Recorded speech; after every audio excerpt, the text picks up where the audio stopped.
Hi everybody, it's Naomi Pabst here. Today I'm going to be talking about parenting. Once again, I'm going to be talking about the idea of how to love your children. So this video is not about how to parent your children, because of course that's a different path for everybody. Everybody has different ideas of how to parent, and there are, billions of different ways to bring up your kids. But what teaches us more about love than parenting, right? And what expands our hearts and souls more than parenting? There's nothing that's more of an embodiment of love itself than the having and raising of children. So I have 3 children myself, and I have a daughter age 14, and another daughter age 3, and a son age 7. So I'm speaking here from experience with raising 3 kids.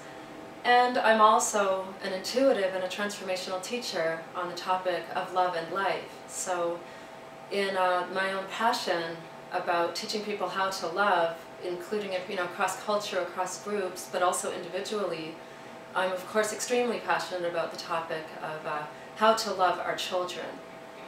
So I came up with 10 tips, and I'm going to be sharing those 10 tips here today. And they're basically just wisdom, knowledge and inspiration that I think and certainly hope can benefit everybody. So my first tip for how to love your kids is to beam upon them. I think we sometimes forget how sacred they are. We love our kids and we pay a lot of lip service to how they're miracles, and we experience it above all when we first get them, right? Whether through birth or through adoption. When we first encounter our children, we're sort of deeply immersed in that magical moment of seeing the sacredness of it. It's incredible, overwhelming. The miracle of it is so apparent. And I think it would be good for all of us if we could retain that sense of the sacred, if we could retain that sense of reverence and awe for the fact that there was not this life before and now there is this life now. And we are in charge of that life. We are the stewards, we are the guardians, we are the advisors and the consultants for this person, this human being. It's quite an extraordinary thing, and I think sometimes when we get bogged down in the difficulties and challenges of parenting, a lot of it has to do with not honoring how sacred it is to be in charge of another life. What an honor it is, what an awesome responsibility. So obviously, we can't love our children too much. When we get the idea about loving them too much, potentially leading to spoiling them, we're not actually thinking about love, right? We're thinking about actions or doing too much for them, overgiving, sacrificing ourselves. That's not the same as love. Love is an energetic orientation. Love is an emotional state, right? It's an emotional, state of being. And we can't spoil our kids through embodying that love toward them. Loving them with ardor and with abandon, loving them madly, is always a good thing. Again, if we're doing too much for them, that will spoil them, especially doing things for them that they can be doing for themselves. I firmly believe that we should allow our children to do for themselves. Also, when we go into sacrifice for them, that is not love. That's not love of ourselves or of them. That's just a matter of sacrifice. We might conceive of it as love, but it's not actually love. That will spoil your child. Doing too much, giving them too much, buying them too many things, but don't confuse those things with love. So it's fueling and it's inspiring and it's uplifting for every one of us to be, to be ensconced in the magic of love, to be being beamed upon, to be being appreciated and loved and shone on. And I think that those children who fail to thrive are those children who don't get enough love. So beam upon your children. That's my tip number 1. Tip number 2 is to remember that your children are a gift to you from the universe. So stay in that state of reverence and receiving, receive the gift of these children. And your gift back to the universe is to care for them. You care for them mindfully, you're present for them. You care for them mind, body, and soul. So I think sometimes we get down on ourselves for maybe not caring for our children as well as we could. And I think there's like a little bit of a double message there. One is to accept what we're giving to them, right? To not try to be superhuman, to not come from a place of not being enough, and judging and lamenting what we're not able to offer. We're only human. At the same time, I do believe that caring for our children, mind, body, and soul, including feeding them right, nourishing them, nurturing them, is definitely worth taking on. It's worth expanding ourselves for. One of the things that my dear friend and collaborator Jamie Myers and I were observing as we interviewed the moms that we're working with is the degree to which we judge ourselves for not feeding them, for not feeding our children well enough, for instance.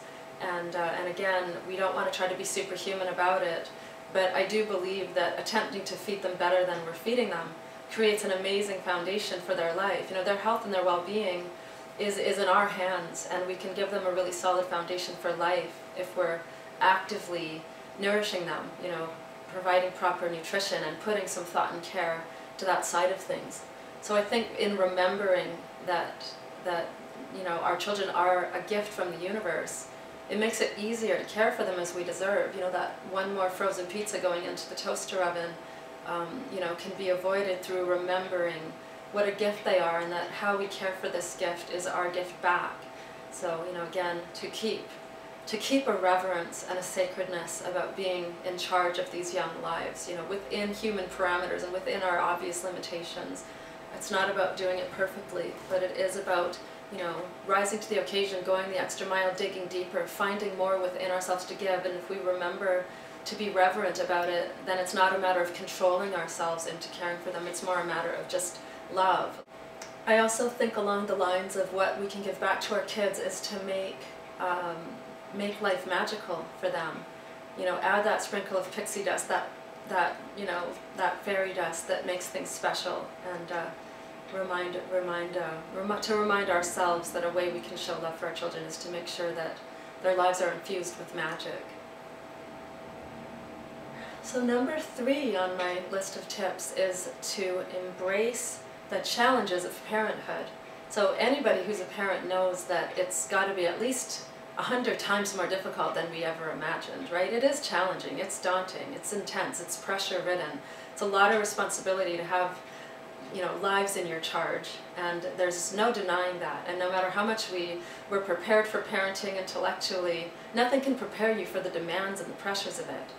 I think sometimes, though, we get too cowed by that. We put too much, we honor that too much. We put too much stock in the difficulties and the challenges.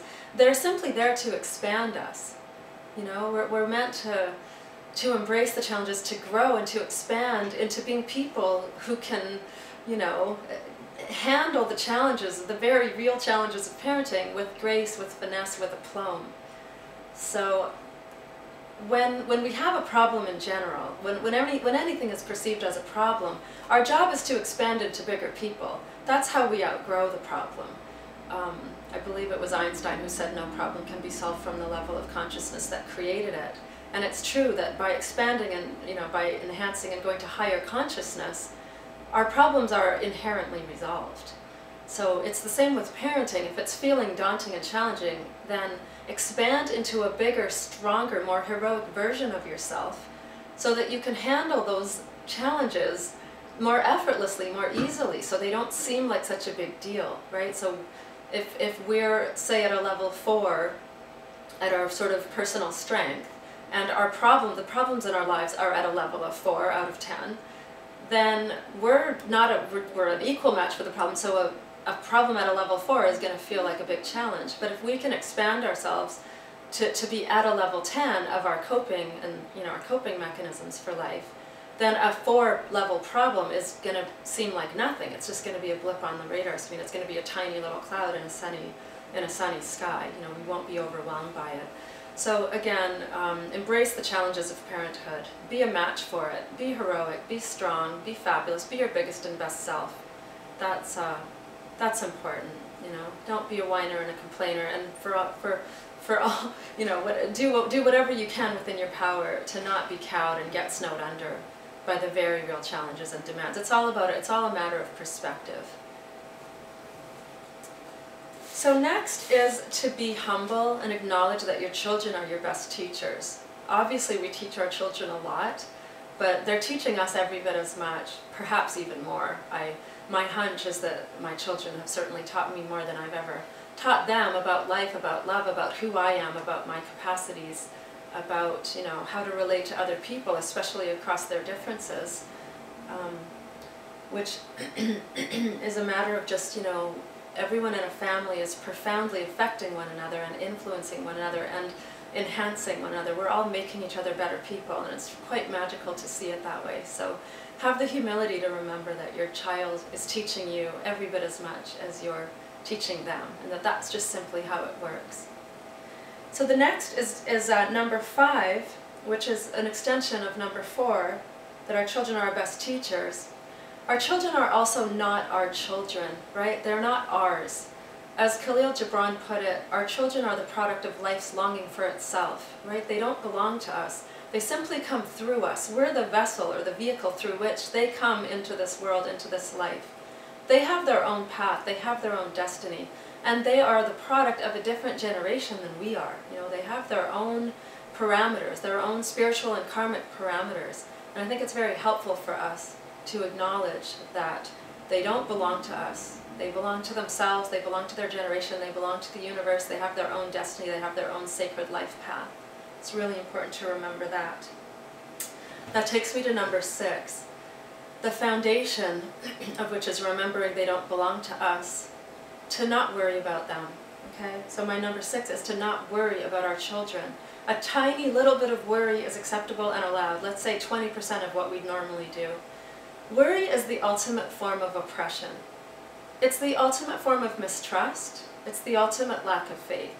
It means we're lacking faith in ourselves as parents. If we're worrying about our children, we're lacking faith in our own ability to keep them safe and protected and to keep them, you know, doing the right thing.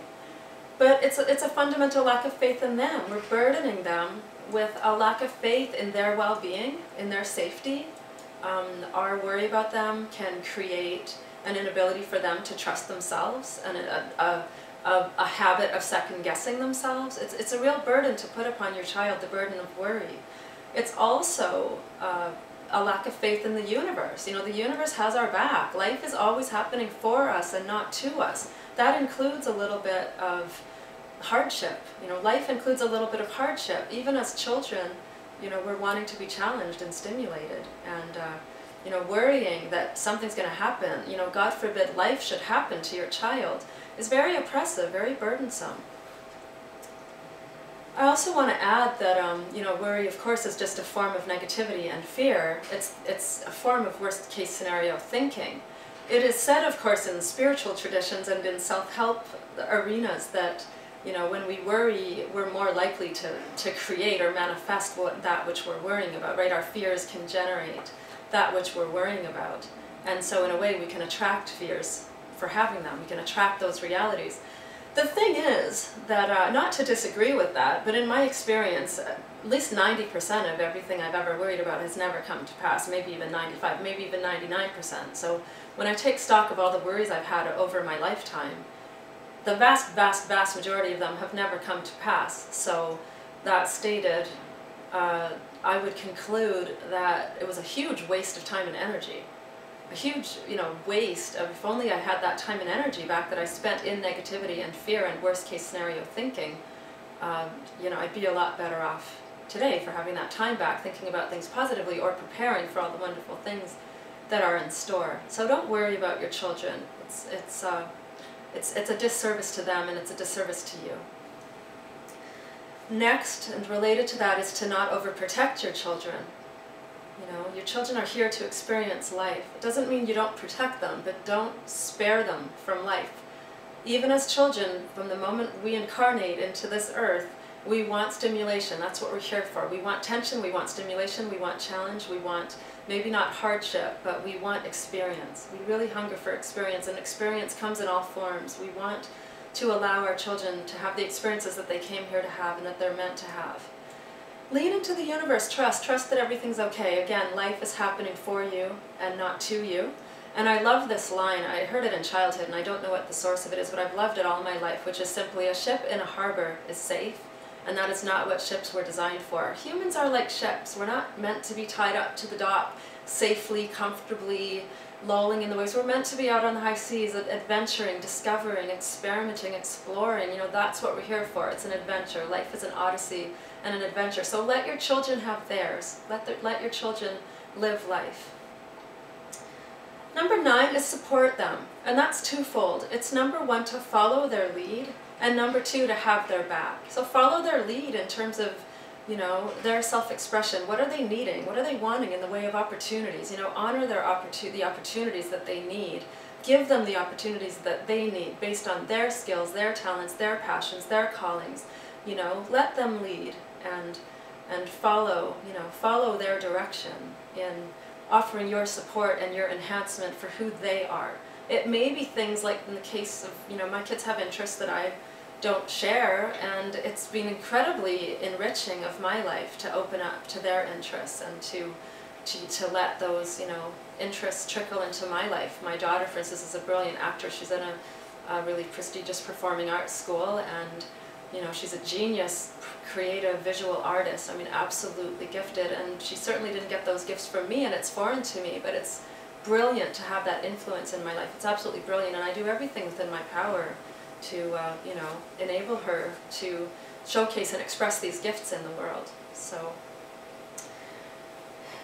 number 10, and last for today, there are a million more points I could give, but number 10 is just simply to praise them.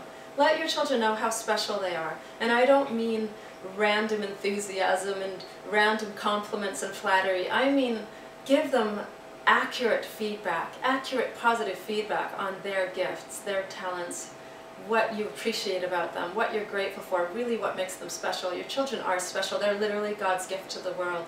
So praise them, you know, be a beacon of light for them. So those are my 10 tips. I hope you find them instructive, inspirational, and, you know, best of luck to you in the parenting trenches. It's an incredible adventure, isn't it? Take good care.